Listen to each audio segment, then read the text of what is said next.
And so our journey comes to an end. But yours continues. Grab hold of me. Oh, we gotta go! For you are the key to unlocking your own potential. So go. Let your dreams guide you. Reach out and find your happiness.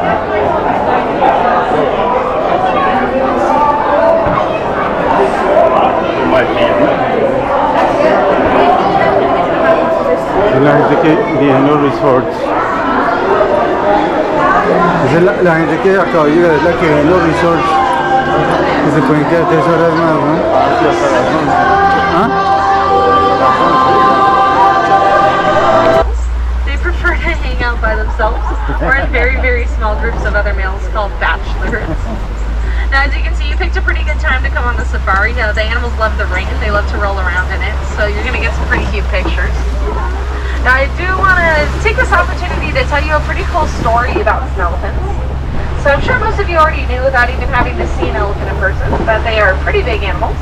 And because they are so big, they tend to eat a lot in a day, which is usually up to 300 pounds of food. But when an animal eats as much as an elephant does, unfortunately, every now and then, food can become scarce, and they're going to be forced to find other sources of food. And for some farmers in countries like Kenya, the elephants decided that their new source of food was going to be the farmers' crops. And as you can probably assume, an elephant eating and destroying your crops probably isn't too good for business.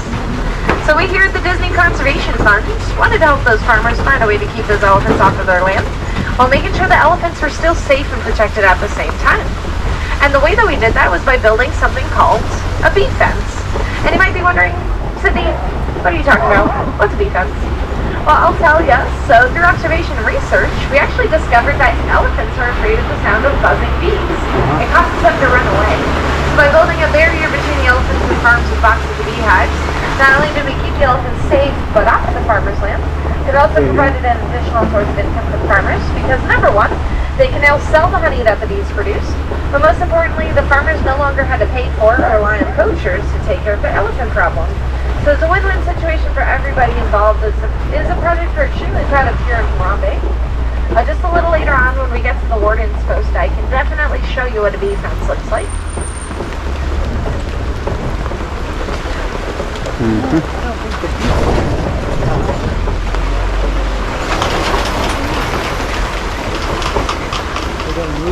Now it looks like just off in the distance on the left we're going to be coming across a female herd of elephants.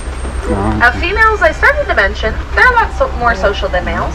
They tend to live in herds of around 5 to 8 other elephants, and they do like to stick with these herds for life, mainly because of the fact that they are composed of multiple family units within one group.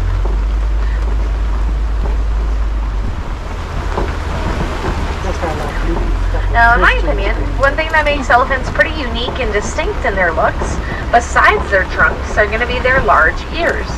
Those ears do provide a pretty great use to the elephants other than hearing. You'll often see them flap their large ears, not because they're trying to fly like Dumbo, but they're trying to regulate their body temperature and cool themselves down. By doing that, they can often bring their temperatures down by as much as 15 degrees, which is why we like to joke that it is the most powerful ear conditioning on the entire savannah.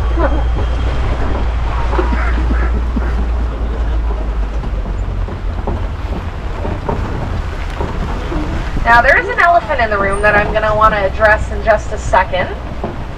And some of you, I think, already know what I might be talking about. So about 2 months ago, we had a pretty special delivery happen here at the park. We had a baby elephant born, and she just made her debut on the savannah just 3 days ago. So we're pretty lucky to have her. She's going to be playing around in the mud here on the left. Now let's talk about baby elephants for a second. So elephants do have one of the longest gestation periods out of any animals in the animal kingdom. They're usually pregnant for around 22 months. And I don't know about you, but that just sounds like a really long time to be pregnant.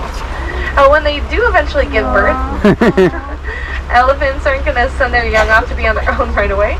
They're usually going to wait about 18 to 20 years before saying see you later and sending those kids off to find their own herd, especially if they are male.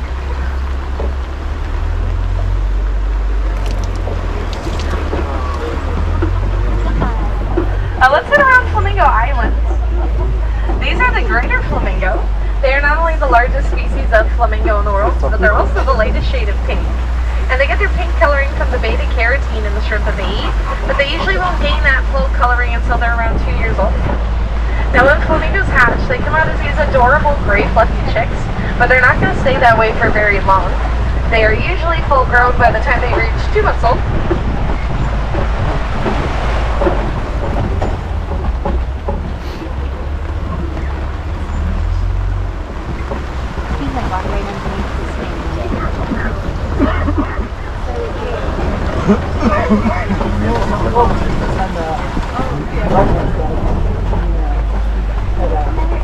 As we venture deeper into the savannah, it's no surprise that we're going to see our next animal hanging out so close to this mud pit on the left. Now this is my personal favorite animal. This is the white rhino. And we often see them hanging around these pits called wallows because what you'll see them do is they'll roll around and play in that mud. Ahí está. They're trying to cake it all over their skin because that not only creates a natural form of sunscreen to them, Ahí it's están. also a Ahí. natural form of bug repellent Son as well. dos, uno There's gonna be pequeño y a otro couple grande more o qué? hanging out there on the right. The white rhino are the larger of the two rhino species here in Harambe, weighing between 4,000 and 5,000 pounds. And you might be wondering why they're called white rhino when they're clearly not white in color, they're gray. Well, they get their name from the Afrikaans word white, which a lot of people assume means white, but it actually translates to wide, and that's because they have more of a wide square jaw, unlike the black rhino that we saw in the forest that had the pointed upper lip.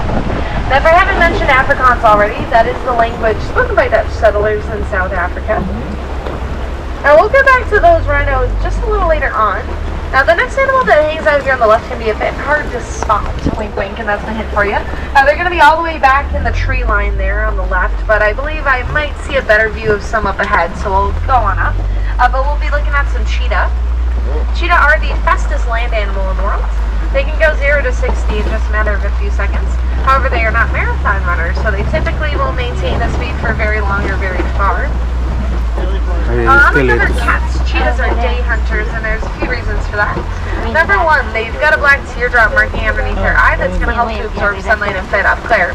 But one of the main reasons why cheetah hunt during the day is because they don't have very good night vision. If they were to hunt at night, they're probably not going to be too successful in catching anything. Now, technically speaking, cheetah are not considered big cats, and that's because they can't actually roar. But they are one of the only bigger cats that can purr.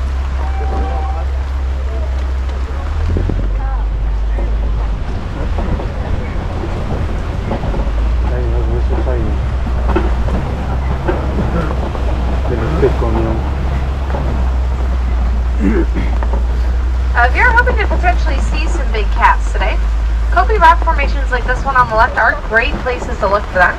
They provide predators on the savannah a great vantage point to look over everything and spot their prey, but they also make nice shady resting spots for these animals as well. And if you look on the left there, you should be able to catch a glimpse of that male lion's mane. Oh, yeah, there it is. Lions are nocturnal. They're going to spend the majority of their day resting like this at around 16 to 20 hours before they go out at night to hunt. But what's pretty cool about the lions is it's actually the females who go out and do the hunting, while the males stay back with the young and old. Up in the hills to the right, we're going to be looking at some ostrich. Ostrich are the biggest birds in the world, however, they are flightless birds. So to make up for that lack of flight, they can run pretty fast at around 40 miles an hour. These are female ostrich, and we can tell based on the color of their feathers. Females are going to have more of a gray and brown tone to those feathers, whereas male ostriches tend to be a bit larger in size and have both black and white feathers.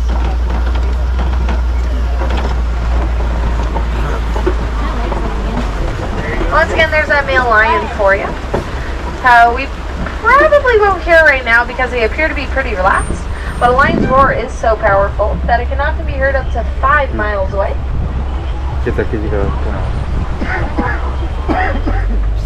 He comes here and jump.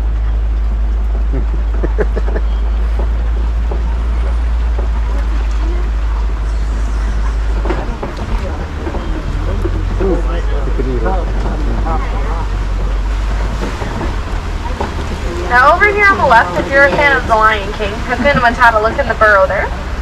That is a warthog. Warthogs are one of the largest burrowing animals in Africa. They're going to use those razor-sharp tusks in